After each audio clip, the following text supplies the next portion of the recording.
Hello dear friend, welcome to my YouTube channel PS education.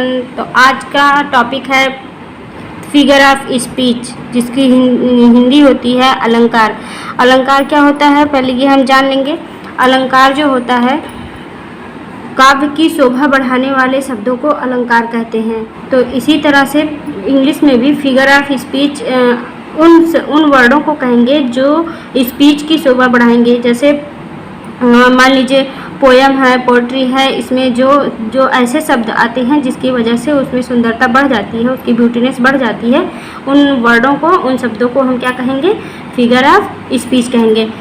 English में भी figure of speech 8 types के होते हैं। तो चलिए हम फर्स्ट, सेकंड, थर्ड ऐसे करके एक एक करके देखते हैं कि क्या होते हैं, कौन से होते हैं। तो यहाँ पर फर्स्ट है figure of speech Simli. Simli इसकी हिंदी होती है उपमा। उपमा अलंकार आप हिंदी में तो पढ़े ही होंगे। तो यहाँ पर देखिए सिमली उपमा है। इसमें क्या होता है? कंपैरिजन किया जाता है। कंपैरिजन के लिए ये होता है और इसकी पहचान होती है एज, लाइक, सो। ये वर्ड जहाँ पे आएंगे एज, लाइक, सो, और उसमें तुलना की जाती है एक की दूसरे से, तो उसे हम सिमली कहते हैं, उपमा अलंकार कहते हैं। जैसे एग्जाम्पल है, he is as soft as cucumber. वह इतना नरम है जितना कि खीरा। यहाँ पे क्या हो गया? एज का यूज हुआ है, तो यहाँ पर हो जाएगा सिमली। फिगर ऑफ स्पीच कौन सा होगा? सिमली होगा। ऐसे ही जहाँ पर लाइक्स आ जाए या एज आ जाए या सो आ जाए, वहाँ पर क्या होगा? सिमली फिगर ऑफ स्पीच होगा। अब देखिए सेकंड है, जैसे यहाँ पर सेकंड क्या है? मेटाफर। तो मेटाफर इसकी हिंदी होती है रूपक अलंकार। रूपक अलंकार क्या होती है? इसकी पहचान, यहाँ पर एज, लाइक, सो नहीं आएगा। एज, लाइक, सो नहीं आएगा वहाँ पर। जैसे यहाँ पर एक सिमली में जो है कि एक की तुलना दूसरे से की जाती है, लेकिन मेटाफर में क्या होता है? सेम उसी को मान लिया जाता है, इसमें तुलना नहीं किया जाता है। सेकंड क्या है? देखिए मेटाफर। मेटाफर होता है रूपक अलंकार। रूपक अलंकार में क्या होता है? इसकी पहचान एज, लाइक, सो यहाँ पर नहीं होगा। यहाँ पर क्या होगा? वही शब्द उसी को ही मान लिया। जैसे यहाँ पर क्या हुआ था? तुम तो खीरे के समान सॉफ्ट हो। के समान कहा गया, लेकिन यहाँ पर मेटाफर में क्या कह दिया जाएगा? तुम तो खीरा हो, डायरेक्ट उसके समान नहीं कहा जाएगा। तो यहाँ पर क्या होगा? एज, लाइक, सो नहीं होगा। जैसे राम इज ए लॉयन, यहाँ पर डायरेक्ट राम को लॉयन ही बता दिया गया है। एज, लाइक, लॉयन नहीं बोला जाएगा, यहाँ पर डायरेक्ट लायन ही बता दिया जाएगा। तो यहाँ पर हो जाएगा मेटाफर। और जहाँ पर एज, लाइक, सो आएगा वहाँ पर हो जाएगा सिमली। तो यही इतना ध्यान देना है यहाँ पर। जैसे सेकंड है, you have a heart of gold, life is green, this class is जू। क्लास को ही जू बता दिया गया है। तुम लोग जानवर के समान हो, इस तरह से नहीं बताया। क्लास जैसे जानवर की तरह लग रहा है कि ऐसे लोग बैठे हुए हैं, इस तरह से कुछ नहीं। डायरेक्ट क्लास को ही जू बता दिया गया है कि क्लास ऐसा है जैसे जू। अगर इस तरह से कह दिया जाएगा एज, लाइक, कि क्लास जैसे एज, लाइक, जू लग रहा है, तो यहाँ पर वो सिमली हो जाएगा। लेकिन यहाँ पर मेटाफर है। क्यों? क्योंकि यहाँ पर एज, लाइक का प्रयोग ना करके डायरेक्ट क्लास को ही जू बता दिया गया है। तो इस तरह से सिमली और मेटाफर 2 हो गए। और हमारा थर्ड है, देखिए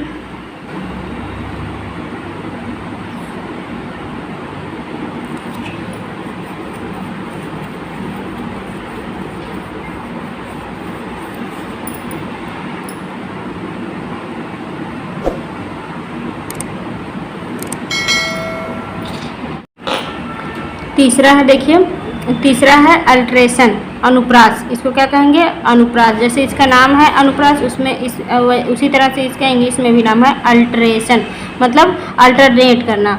सेम वही वर्ड एक के बाद एक वही वर्ड आना। तो अल्ट्रेशन से अल्टरनेट से अल्ट्रेशन बना हुआ है। जैसे इसको हम कहते हैं अनुप्रास अलंकार। उसी तरह से देखिए अनुप्रास में क्या होता है? एक ही लेटर की आवृत्ति होगी बार बार। यहाँ पे देख रहे हैं ना, एल एल एल एल, यहाँ पर एल की आवृत्ति हुई है। तो यहाँ पर क्या होगा? अनुप्रास अलंकार। जब एक लेटर की आवृत्ति होती है, यहाँ पर यही ध्यान देना है। जब एक ही लेटर बार बार आता है, जैसे यहाँ पर लिटिल लिया है, लक्ष्मण लिया है, लाइक लिया है, लीच लिया, इस तरह से एल एल एल आ रहा है, या कोई और भी वर्ड आ जाए जैसे बॉक्स है, बुक है, इस तरह से एक ही बी बी बी बार बार आ रहा है, एल एल। यहाँ पे जहाँ पे लेटर, एक ही लेटर की आवृत्ति बार बार होती है, वहाँ पर क्या होगा, अनुप्रास अलंकार। एक ही लेटर का अल्ट्रेशन होगा बार बार, तो वहाँ पर alteration, figure of speech alteration हो जाएगा। उसके बाद नंबर 4 है, देखिए नंबर 4 है हाइपरबोल। इसके वर्ड से ही लग रहा है क्या है, अतिशयोक्ति। हाइपरबोल, हाइपर होकर के कुछ बोल दिया जाए, हाइपर बोला जाए कि मतलब जो जितना हो ना उससे ज़्यादा बढ़ चढ़कर, बढ़ा चढ़ाकर बोल दिया जाए, तो वो क्या हो जाएगा, अतिशयोक्ति अलंकार, हाइपरबोल, फिगर ऑफ स्पीच। जैसे यहाँ पर दिया है more than required oxidation, more than required oxygenation, oxygenation। I have moved mountain for her, मैं उसके लिए कहाँ पर, पहाड़ पर भी चढ़ सकता हूँ। मैं तुम्हारे लिए I have moved, मैं उसके लिए माउंटेन पर भी, पर्वत पर भी चढ़ सकता हूँ। तो इस तरह से अतिशयोक्ति, इतना ज़्यादा बढ़ा चढ़ा कोई किसी के लिए पर्वत पर चढ़ सकता है, इस तरह से तो हो नहीं सकता। तो यहाँ पर क्या है, तुम्हारा मुख,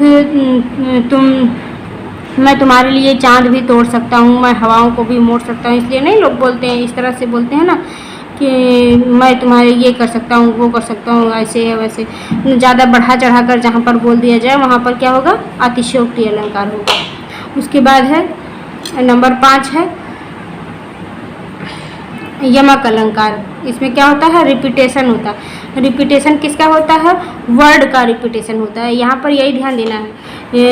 अल्ट्रेशन में क्या होता है, लेटर का रिपीटेशन होता है, लेकिन रिपीटेशन फिगर ऑफ स्पीच में, अल्ट्रेशन में लेटर का अल्टरनेट होता है, और रिपीटेशन फिगर ऑफ स्पीच में क्या होता है, वर्ड रिपीटेशन होता है, वर्डों का रिपीट होता है। जैसे पूरा वर्ड ही एक बार 2 बार आ जाए तो वहाँ पर क्या होगा, रिपीटेशन फिगर ऑफ स्पीच होगा।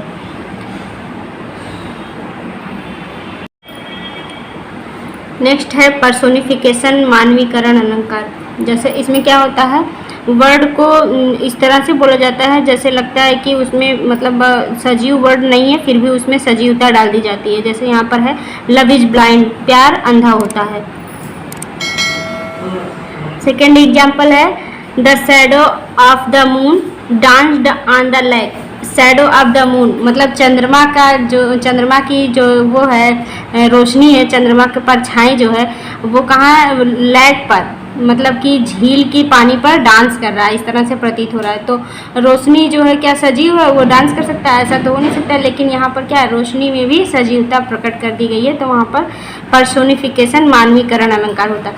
इसमें देखिए पर्सोनिफिकेशन से ही इसमें लग रहा है कि पर्सन, मतलब पर्सन से पर्सोनिफिकेशन बना है, कि पर्सन का भी इसमें डाल दिया जाता है नेचर, कि किसी व्यक्ति की तरह वो बिहेव करने लगे, कोई निर्जीव वस्तु भी हो, इस तरह से उसे हम मानवीकरण अलंकार या पर्सोनिफिकेशन फिगर ऑफ स्पीच बोलेंगे। नेक्स्ट है ऑक्सीमोरॉन। यहाँ पे क्या है, ऑक्सीमोरॉन को टू अपोजिट वर्ड जब आ जाएंगे तो एक साथ वाक्य में ले लेते हैं, तो वहाँ पर क्या हो जाएगा, टू अपोजिट वर्ड जब साथ साथ आ जाते हैं तो वहाँ पर ऑक्सीमोरॉन होता है। जैसे he went regularly irregularly to school, he went regularly irregularly to school, जाता है और रेगुलर जाता है और इरेगुलर, मतलब दोनों यहाँ पर इसका क्या है, रेगुलर और इरेगुलर दोनों अपोजिट जब एक साथ आ जाएंगे एक ही सेंटेंस में तो वहाँ पर ऑक्सीमोरॉन हो जाएगा।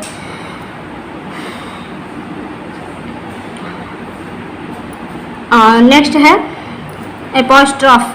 एपोस्ट्रॉफ तो आप लोग जान ही रहे हैं, एपोस्ट्रॉफ मतलब होता है कि जैसे यहाँ पर एपोस्ट्रॉफ है पहचान करना, पहचान इसकी क्या होती है एपोस्ट्रॉफ की, इस तरह से एपोस्ट्रॉफ मतलब होता है अतिशयोक्ति,